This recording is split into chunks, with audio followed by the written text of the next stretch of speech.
The mainstream media, we don't get to see much representation, say, of the marginalized communities, right? Similarly, do you feel like, amongst artists as well, there is this monopoly of the upper caste people? There's some photographers working some Dalit issues also. So they are also very hard to work. So sometimes I realize what I'm doing. So my work not publishing before times. So we need to push and we need to work more. We need to work for continuously work. So otherwise we cannot work in the mainstreams. So which story is going to publish? Mostly Dalit current, Dalit stories, Dalit based on stories, and Dalit based violence and non-discounting kind of stories.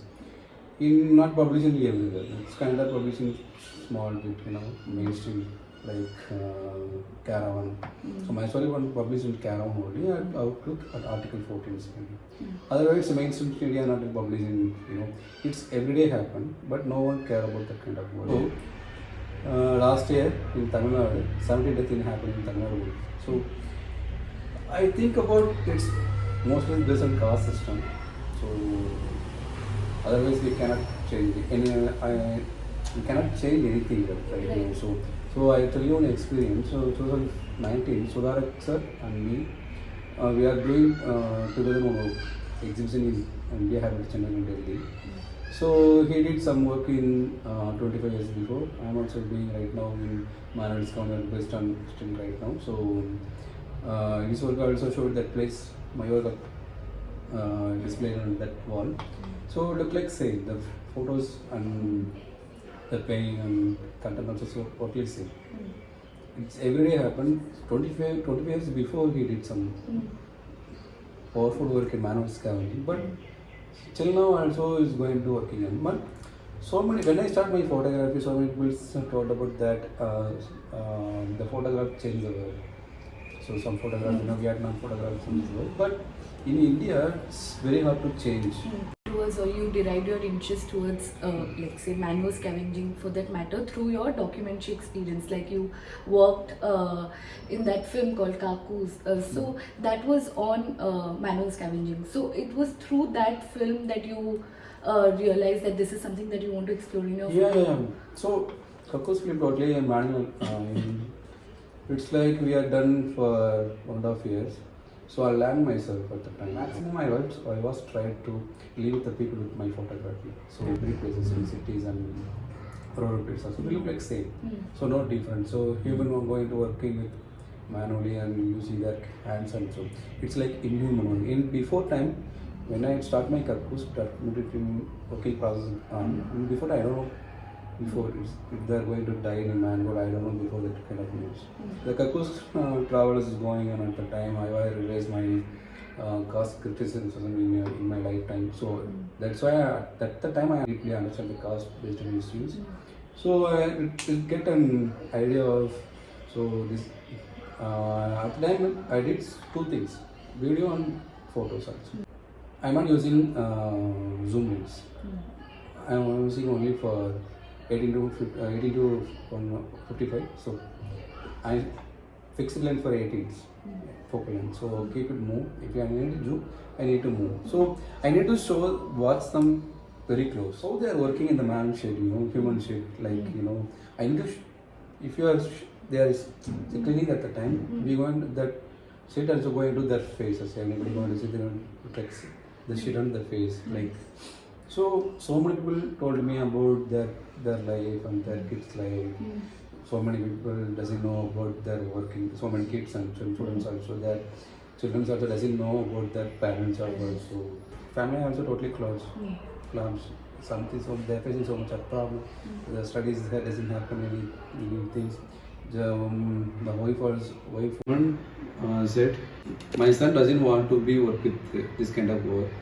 And also he doesn't want to any food with my hand. After he said she's crying, she's suffering. I am also at the time, my hand also shaking. Look at the government, the society doesn't care about their mental health also.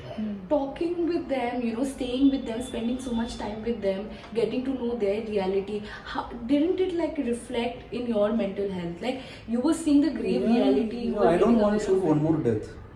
I don't want to shoot one more death, but it's still happening, you know. So what do you feel? Don't you feel like a sense of helplessness? I need to pay back something for the people.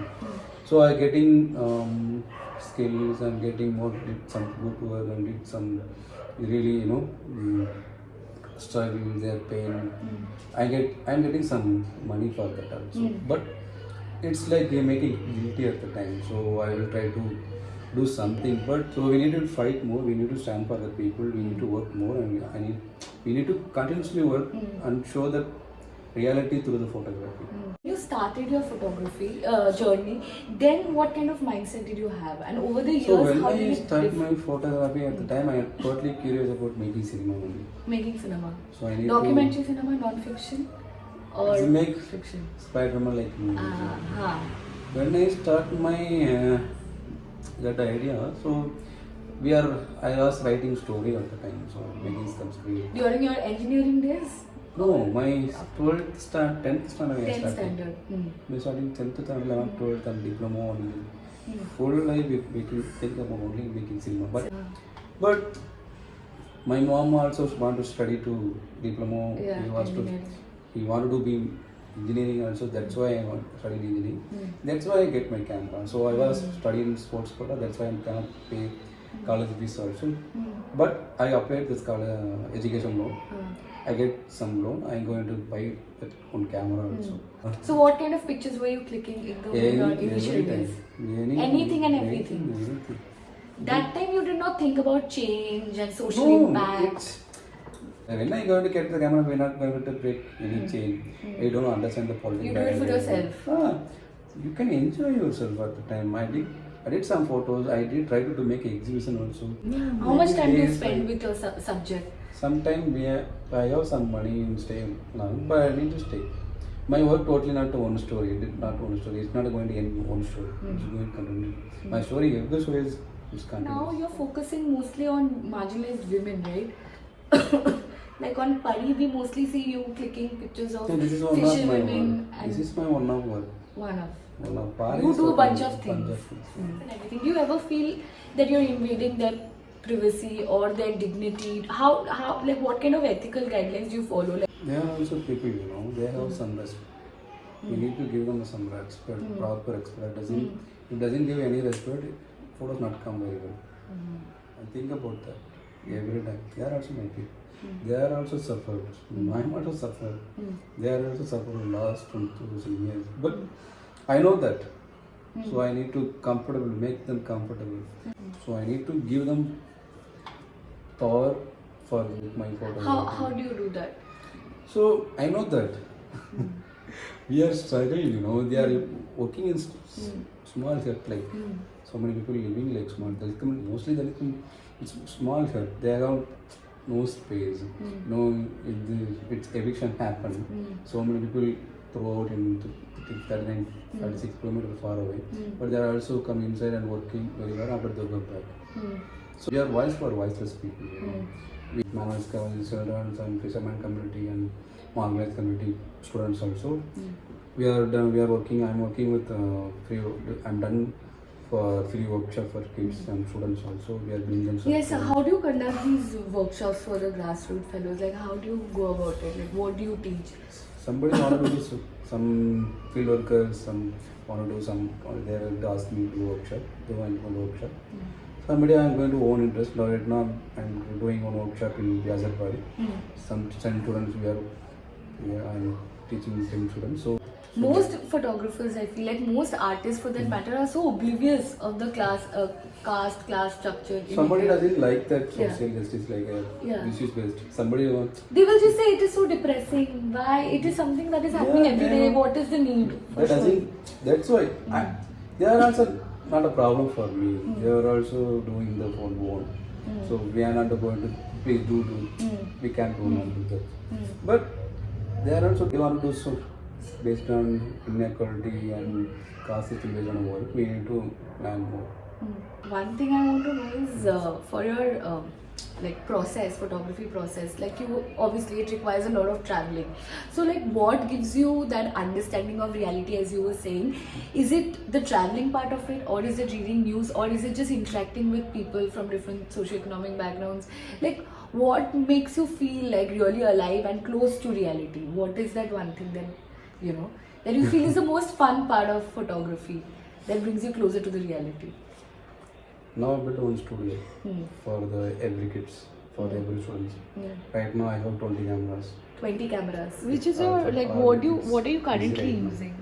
Anybody following Instagram? We are doing my Nikon they asking, 718. we have no camera. Can you help me? I will give camera also. Right now we are 30 students maybe. 30 30 students. students they are working in different places.